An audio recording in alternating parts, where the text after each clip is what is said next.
Bonjour à tous et merci donc d'être présents pour ce webinaire sur les techniques culturales pour s'adapter au changement climatique. Donc nous serons trois intervenants pour vous parler de cette thématique. Donc Marine Balu qui est à côté de moi, donc chef du service viticulture pour la Chambre d'agriculture du Var. Jean-Christophe Payen donc de l'IFEV Paul Rhôde Méditerranée, qui est aussi chef de projet donc sur le changement climatique et les aspects vignobles.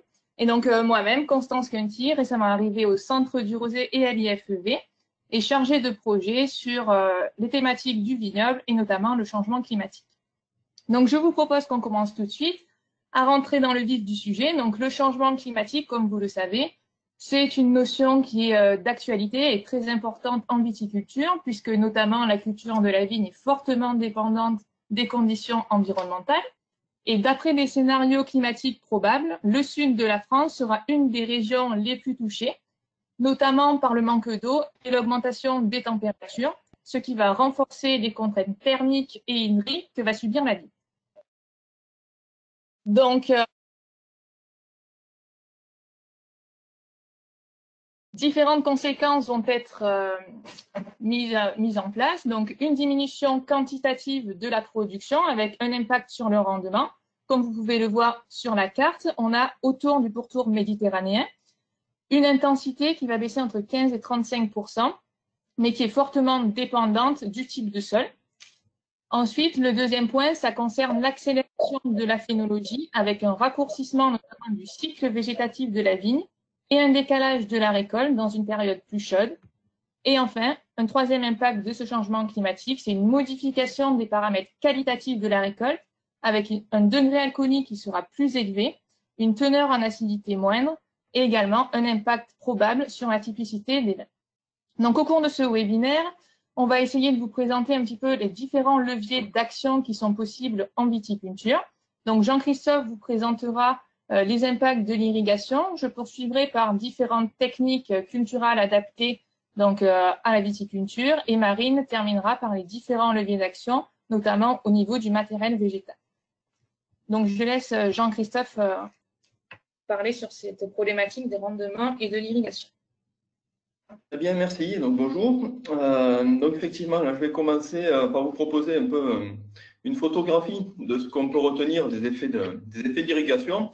Donc, ce sont des résultats qui ont été acquis en partenariat avec les chambres d'agriculture, syndicats, pourtour Méditerranée, depuis une grosse dizaine d'années. Donc, c'est une synthèse que je vous propose ici pour retenir les principales lignes de ce que l'on attend sur de l'irrigation, de ce qu'on peut en attendre ou pas sur le rendement et la qualité.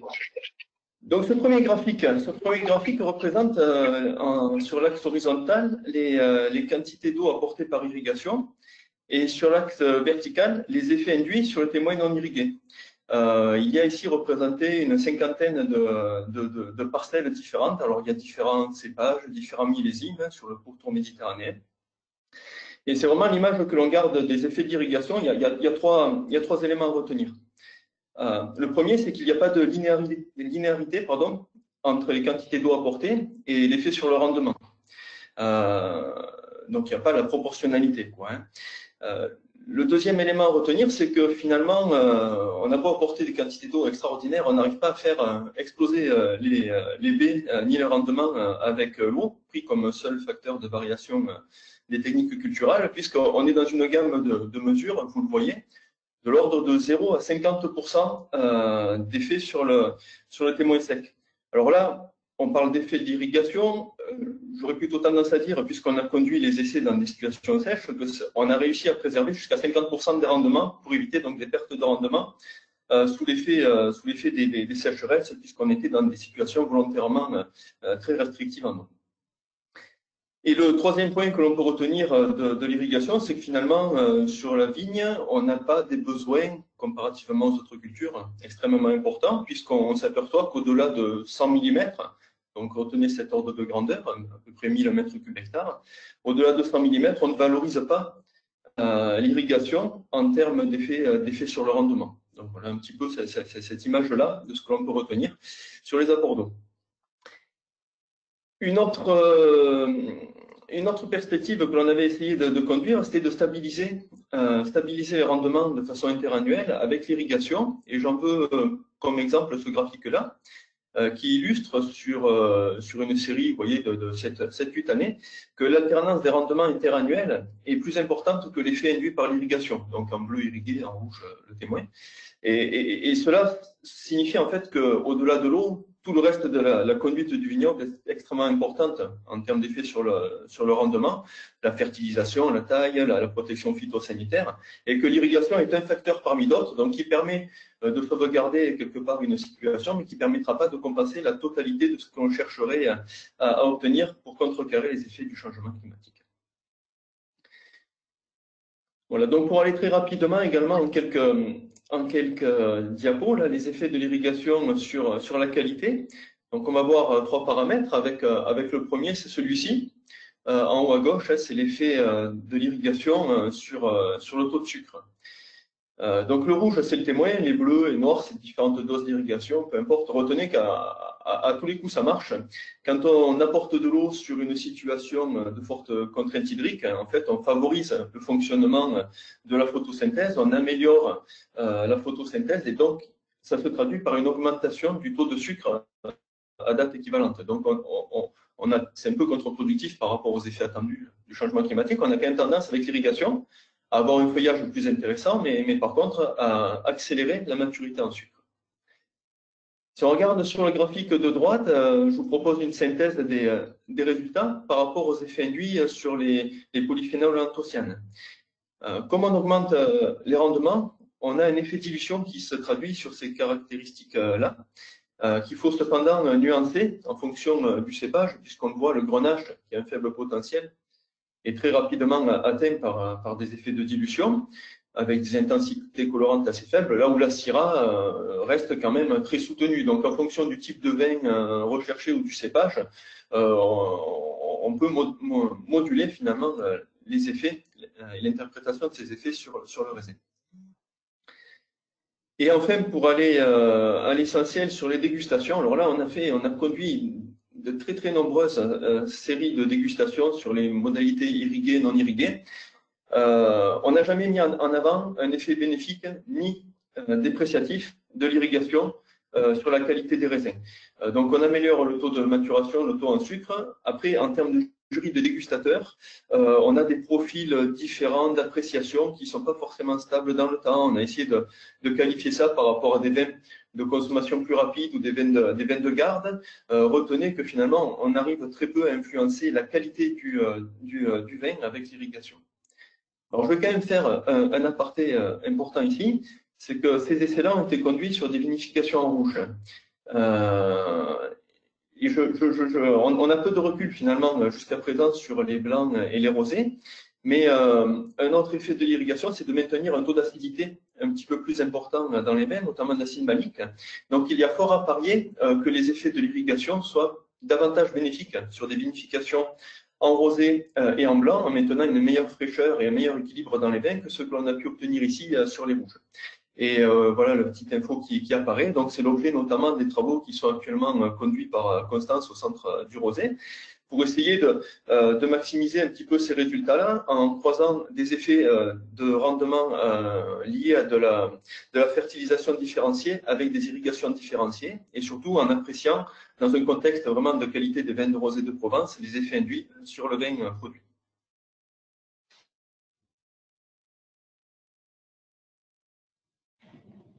Donc voilà, Jean-Christophe vous a présenté un petit peu les impacts, notamment d'irrigation sur les rendements, mais néanmoins, l'eau reste une ressource qui est limitée et qui n'est pas accessible à tous.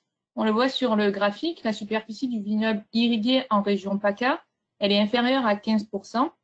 Et souvent, cet accès à l'eau, il n'est pas dans les zones les plus contraignantes. Et c'est aussi une question de préservation de la ressource qui est en jeu. Et donc, on a également testé des alternatives à l'irrigation. Et donc, c'est ce que je vais m'atteler à vous présenter par la suite. Donc, quelles actions possibles au vignoble pour limiter l'effet du changement climatique en dehors de l'irrigation? Donc, dans un double objectif de décaler la maturation et ou réduire la contrainte hydrique qui peut être néfaste pour la vigne. Donc, en fait, on considère le vignoble avec 3 compartiments. Le sol, la vigne et le climat. Donc, au sein de chacun de ces compartiments, on a testé différentes actions qui peuvent répondre à ces effets du changement climatique. Donc, je vais commencer par le premier compartiment qui concerne la vigne et les pratiques culturales, donc avec notamment des actions au niveau de la gestion de la charge en raisin et la gestion du feuillage. Donc, si l'on prend la gestion de la charge en raisin pour commencer, quel est son impact sur la contrainte hydrique? Donc, juste avant quelques secondes, on va s'arrêter sur ce graphique qui reviendra souvent au long de la présentation. Donc, qui représente en fait le potentiel hydrique foliaire de base, noté PHFB, que vous voyez sur l'axe des ordonnées. Et vous voyez un fond coloré avec différents seuils. En fait, ce potentiel, c'est un référentiel qui permet de mesurer la contrainte hydrique. Et grâce à un retour d'expérience donc au sein des chambres d'agriculture, de l'IFEV, notamment avec Jean-Christophe et des syndicats, on a pu catégoriser ces seuils de contrainte hydrique. Donc, plus vous allez vers le orange à orange foncé, plus la contrainte hydrique qui est subie par la vigne, elle va être forte.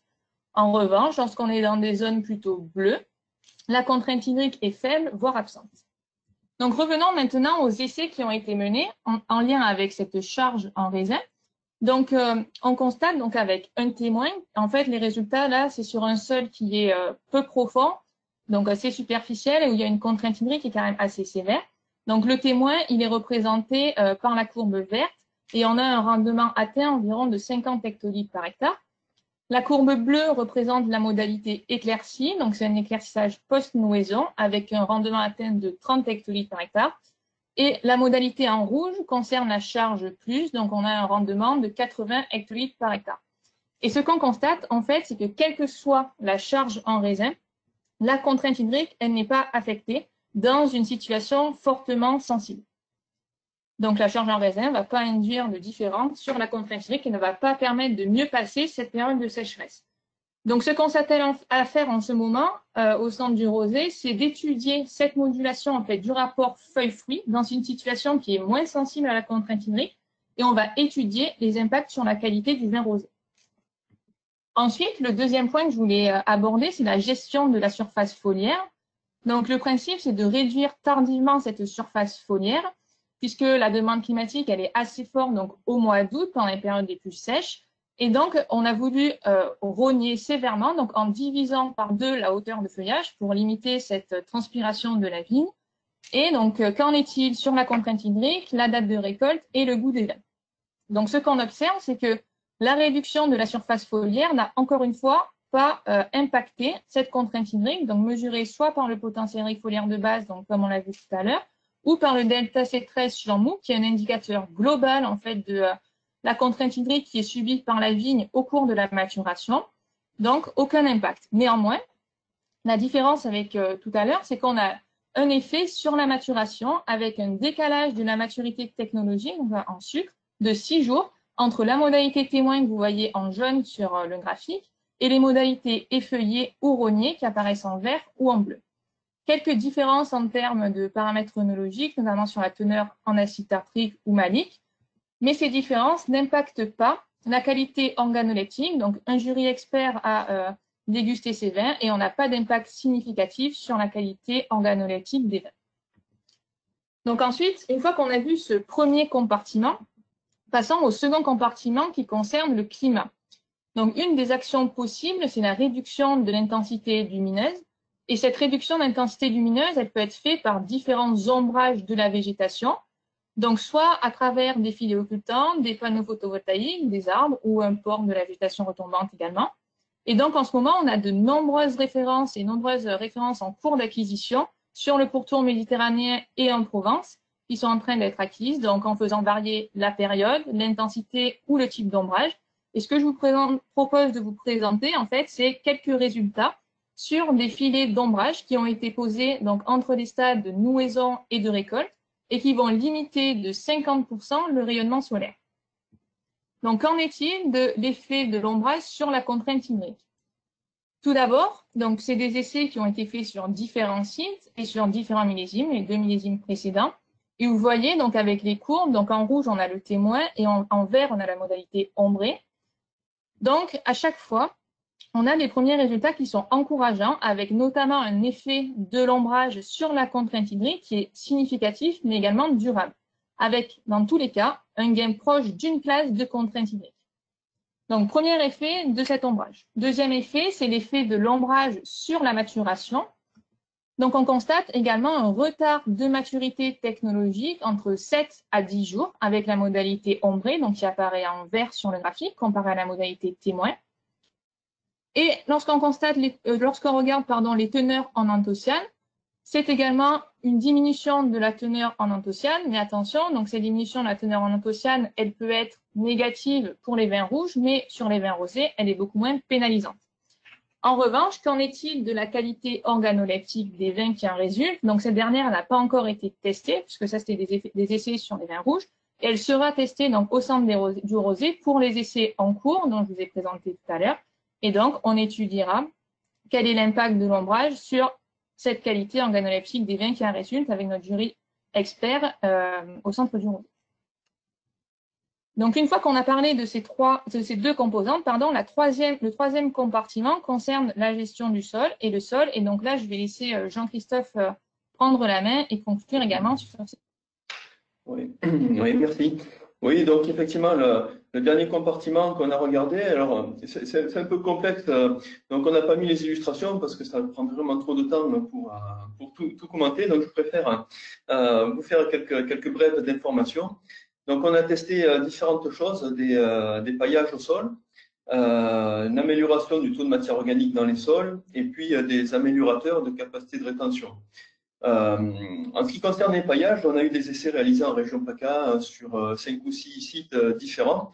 On n'a pas noté de différence significative sur la protection contre la contrainte hydrique. Ce qui se passe, c'est qu'on espère réduire l'évaporation du sol en été, mais il se trouve que ce sont surtout les couches superficielles du sol qui évaporent.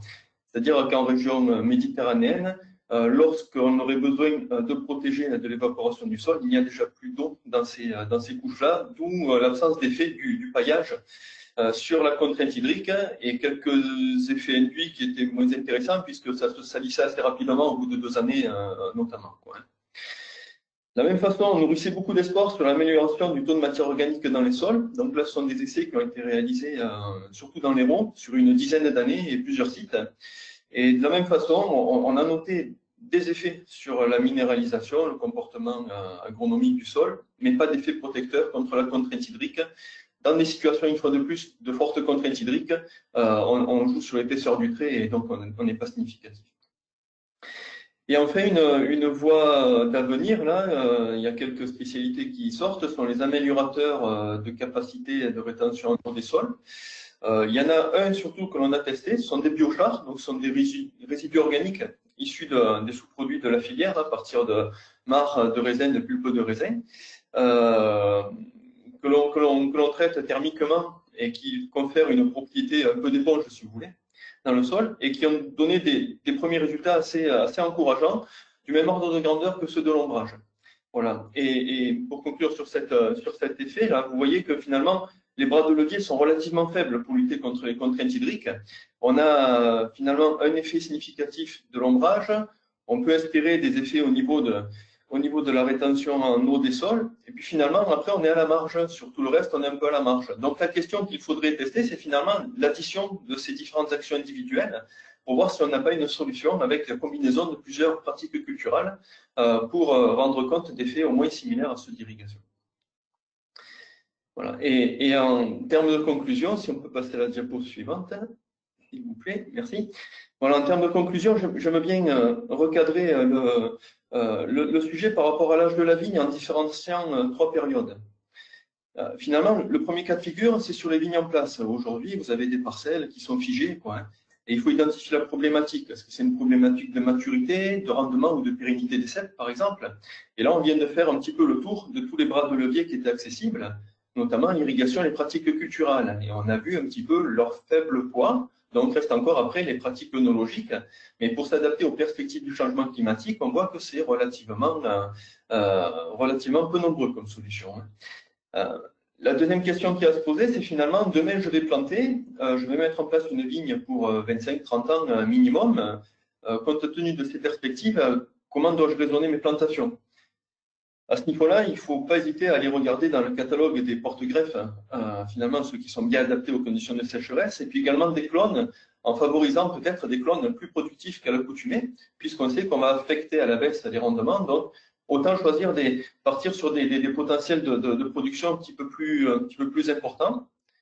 Ainsi, dans la mesure du possible, regarder en fonction de la disponibilité du foncier, hein, reconquérir des sols peut-être un peu plus fertiles que ce qu'on a pu faire par le passé. Il reste des questions auxquelles on est en train d'essayer de trouver des réponses sur les modes de conduite, le nouvel intérêt du gobelet par exemple, ou des ports un petit peu plus ouverts, voire des questions que l'on se pose également sur les densités de plantation. Et enfin, à plus long terme, la question de l'adaptabilité variétale, c'est-à-dire soit de la création variétale, soit de l'introduction de variétés existantes, qui est une réelle question qui aujourd'hui mobilise la recherche. On a commencé à trouver des marqueurs génétiques de résistance à la sécheresse. Par contre, c'est une affaire au long cours entre le test et puis l'inscription de ces variétés dans les cahiers des charges. Par contre, c'est une réelle solution d'avenir pour lutter contre les situations les plus contraignantes. Merci beaucoup Jean-Christophe du coup pour cette conclusion et ça me permet de faire le lien direct donc avec la présentation de Marine sur le matériel végétal adapté au changement climatique. Donc je vais vous présenter des projets d'expérimentation que nous menons à la Chambre d'agriculture du Var, donc en collaboration avec le Centre du Rosé et l'IFB, sur un des leviers qui nous paraît essentiel pour s'adapter au changement climatique, c'est le matériel végétal.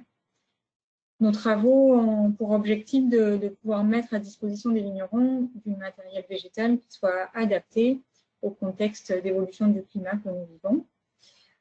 C'est pour cela que nous étudions un certain nombre de parcelles de variétés et de clones pour leur potentiel d'adaptation au changement climatique, donc sur les aspects sécheresse comme chaleur avec l'augmentation des températures. L'idée à plus court terme ou moyen terme, c'est de pouvoir proposer des variétés qui soient les meilleures candidates pour les intégrer au cahier des charges, que ce soit des AOP dans le cadre des pourcentages qui devraient être accordés pour tester des variétés innovantes ou dans les cahiers des charges IGP. Donc nos travaux se font sur des collections d'études, donc des parcelles que nous avons plantées avec de multiples cépages ou alors des parcelles avec un seul cépage mais selon plusieurs clones. Et nous avons aussi des travaux de suivi de parcelles vigneronnes que nous observons chez les vignerons. Nous étudions 3 catégories de cépages pour cette thématique changement climatique, donc des cépages étrangers majoritairement issus du sud de l'Europe, des cépages autochtones ou anciens, et des cépages plus usuels que nous utilisons couramment dans la région. Donc, nous avons d'abord des essais sur des cépages étrangers qui sont inscrits au catalogue des variétés autorisées à la plantation, avec notamment une collection d'études plantées en 2017 et 2018 en deux étapes, donc en centre-part, sur des terroirs sablonneux, argileux, donc avec des contraintes hydriques qui peuvent être importantes. Voilà, donc il y a 7 cépages étrangers, donc des cépages espagnols, portugais, italiens, grecs ou bulgares ou même sud-africains. Et nous avons étudié également des parcelles vigneronnes, donc une parcelle de Tempranillo et une de Touriga Nacional, donc un espagnol et un portugais. Nous avons également sur ces collections d'études des cépages dits autochtones qui sont également autorisés à la plantation. Donc voilà, un certain nombre de cépages un peu oubliés.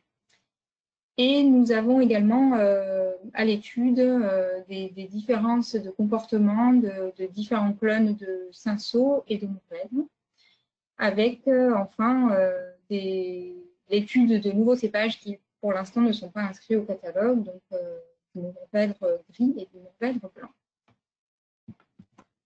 Donc en fait, qu'est-ce qu'on étudie sur ces cépages? Donc on fait des suivis viticoles classiques.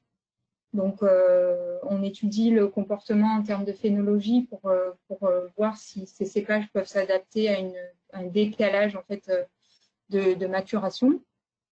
On étudie évidemment leur fertilité et le niveau potentiel de production pour voir si c'est intéressant de les utiliser. Évidemment, la pression sanitaire pour s'assurer qu'ils ne sont pas particulièrement sensibles aux maladies que l'on connaît sur le département. Et ensuite, on s'intéresse évidemment aux aspects changement climatique. Donc, on a des observations assez qualitatives sur le dessèchement des feuilles, des baies, le suivi de la dynamique des apex. Donc, vous pouvez voir sur la photo du milieu. Donc, ça, c'est un indicateur qui nous permet d'étudier à quel moment la vigne va commencer à ralentir sa croissance. Et donc, c'est un indicateur de comportement vis-à-vis de la sécheresse. Et nous avons également des suivis de potentiel hydrique de base. Ensuite, dès que les parcelles rentrent en production, donc là, pour le coup, nous n'avons pas beaucoup de modalités qui sont encore en production. Donc, ce qui est prévu, c'est évidemment de faire un suivi œnologique, donc suivi des maturations, vendange, vinification en rosé pour la plupart, donc en blanc quelques cépages, et dégustation pour voir si ces cépages sont aptes à être utilisés par les producteurs. Donc là, je vous ai mis quelques résultats à titre d'exemple. Sur l'année 2019, nous avons constaté déjà des différences de comportement. Ici, vous avez le tableau des cépages étrangers sur notre collection d'études du Centre Var. Donc, on remarque des différences de défoliation. Là, pour le coup, il n'y a pas eu de défoliation à mi-juillet. Ils ont tous limité leur croissance à peu près à la même date, mais on constate des petites différences sur la décoloration ou le jaunissement du feuillage, qui peut être un indicateur de comportement vis-à-vis de la sécheresse et de la chaleur. Donc, nous avons commencé à regarder ce que ça pouvait donner en termes de production avec des comparaisons de masse de 200 B. Donc, on pourra rentrer quand même plus dans les détails quand on aura des vraies parcelles qui seront vraiment en production et sur lesquelles on pourra estimer les rendements. Mais là, on commence à avoir quelques éléments sur la taille des baies et le potentiel en production. On voit qu'il y a des cépages qui se comportent quand même assez bien, quand d'autres ont quand même des masses de baies qui sont assez faibles. Donc, de la même façon, là, j'ai mis quelques exemples sur la Durditico, donc un cépage grec qui montre un bon comportement vis-à-vis de la sécheresse, et le Zinfandel, qu'on appelle aussi Primitivo, qui est un petit peu moins résistant. Donc, là, on a étudié les contrôles il s'agit des contrôles maturité, donc avec des acidités qui restent correctes, pardon. Mais par contre, on peut voir des degrés alcooliques qui commencent à être un peu trop élevés. Donc voilà, ce sont des paramètres qu'on va étudier sur plus long terme pour trouver le bon équilibre sur les cépages. Donc là, c'est sur les cépages autochtones. Donc ce sont les mêmes observations, donc défoliation, ralentissement de croissance et dessèchement des feuillages. On voit qu'on a des différences avec certains cépages qui commencent à beaucoup mieux réagir à la sécheresse et à la chaleur.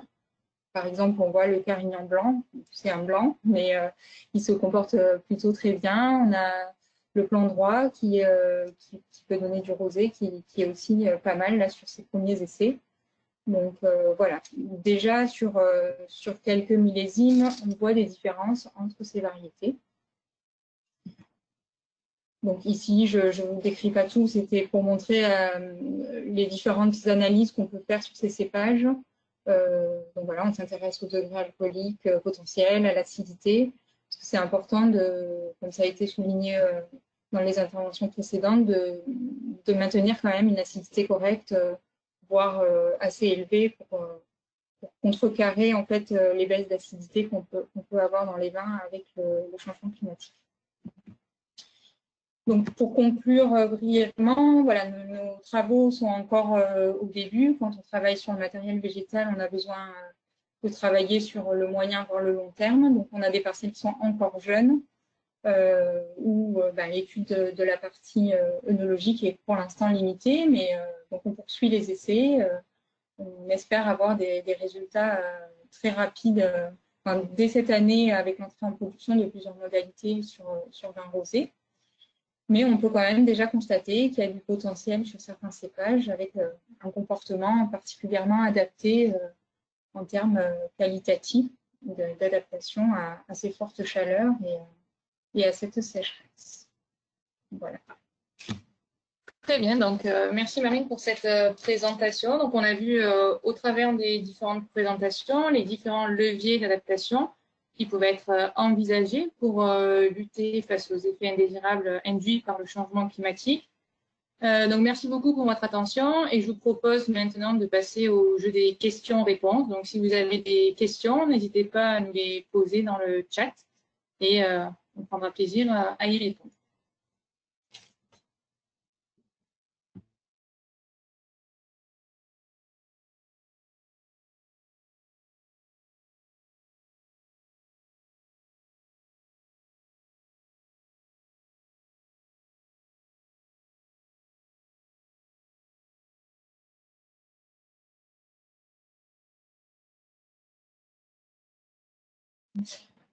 Alors, il y avait une première question sur la définition du potentiel hydrique foliaire de base.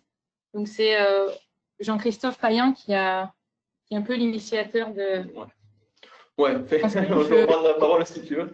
Ouais, merci, je ne suis pas l'initiateur. Alors, c'est un indicateur qui date de 1964, là, pour la petite info.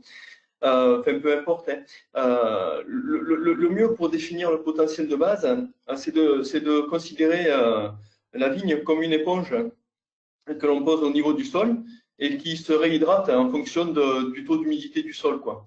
Et en fait, le but de la méthode, c'est appliquer une pression donc, sur les feuilles que l'on prélève directement à la vigne, comme si on pressait finalement cette éponge-là. Et plus on doit exercer une pression importante, plus l'eau est retenue dans le sol, quoi. Donc, c'est un petit peu l'équivalent de la force de succion que doit développer la plante pour extraire l'eau du sol.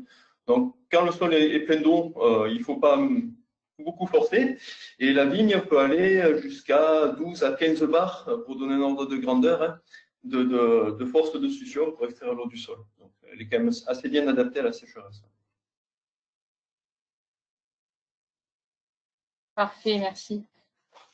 Du coup, on a une autre question sur les coûts d'installation, donc notamment des filets d'ombrage dont on a parlé, qui présentaient de bons résultats et des résultats encourageants. Donc sur les filets d'ombrage, on est sur un coût à l'hectare entre 7 000 et 12 000 euros. Donc ça dépend un petit peu des technologies que l'on prend avec, des différentes accroches ou autres. Et il faut savoir qu'en fait, c'est lissable sur 20 ans, puisque c'est la durée de vie moyenne de ces filets.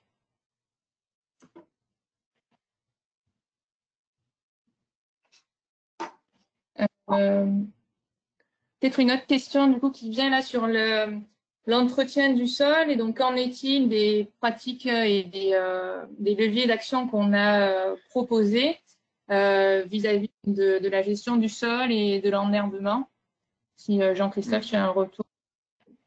Ouais, alors ça, c'est une question qui revient très régulièrement, surtout avec les polémiques liées à l'abandon des herbicides et des glyphosates, et puis avec un petit peu l'avènement des engrais verts notamment, et puis la nécessité d'enherber pour limiter les phénomènes d'érosion. Donc, en climat méditerranéen, on est un peu sur cette ambivalence où on a besoin de se protéger des orages intenses, donc l'herbe présente un intérêt certain, mais par contre, effectivement, c'est également une concurrence très forte.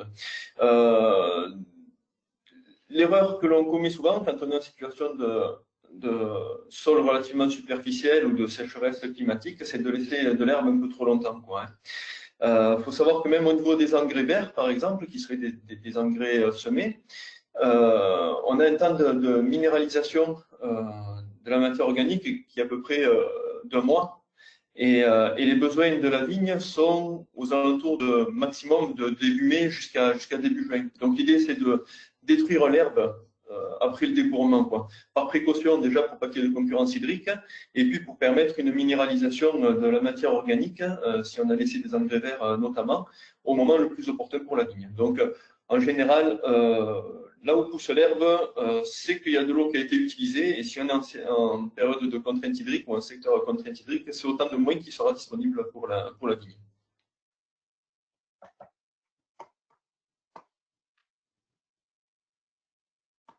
Très bien. Est-ce qu'il y a d'autres questions ou pas qui vous viendraient?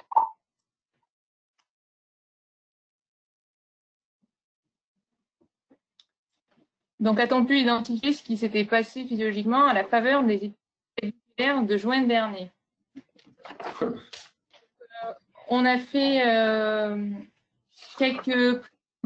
petit peu un essai opportuniste, on va dire, sur les brûlures et les grillures qui avaient lieu en juin dernier. Donc, en fait, on a isolé les grappes brûlées des grappes saines. On les a vinifiées séparément et donc ce qui en ressort, c'est clairement donc les grappes qui étaient brûlées sont les grappes qui étaient le plus exposées et donc qui ont une maturité plus avancée.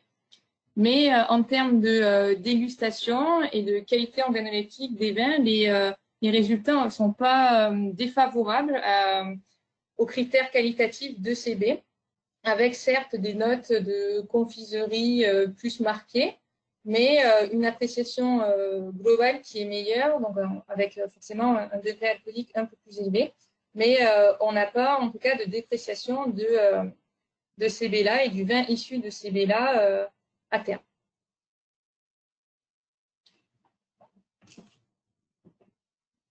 Et donc, dernière question, je pense aussi encore pour Jean-Christophe, qu'en est-il de l'impact des densités de plantation?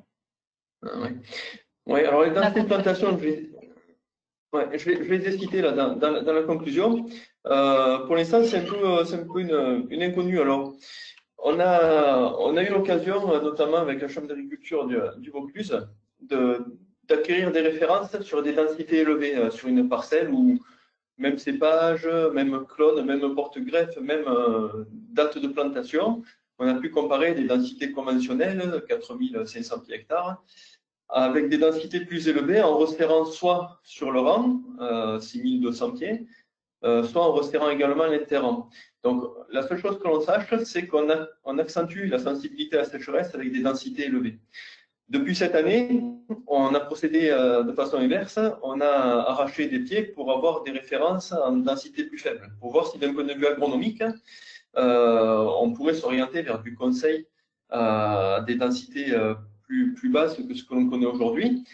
Sachant, et c'est là un petit peu la grande inconnue, c'est que moins il y a de pieds à l'hectare, moins il y a de candidats pour supporter le rendement. Donc, il faudra certainement, si les résultats sont concluants, trouver un compromis et le bon équilibre donc entre un nombre de cèpes suffisant pour supporter le rendement nécessaire à la parcelle et les effets induits sur la contrainte hydrique. Donc, la seule chose que l'on puisse dire pour aujourd'hui, attention aux densités élevées. Voilà. Et ensuite, sur les densités faibles, on est en train d'acquérir des références pour voir un petit peu jusqu'où on peut se permettre d'aller.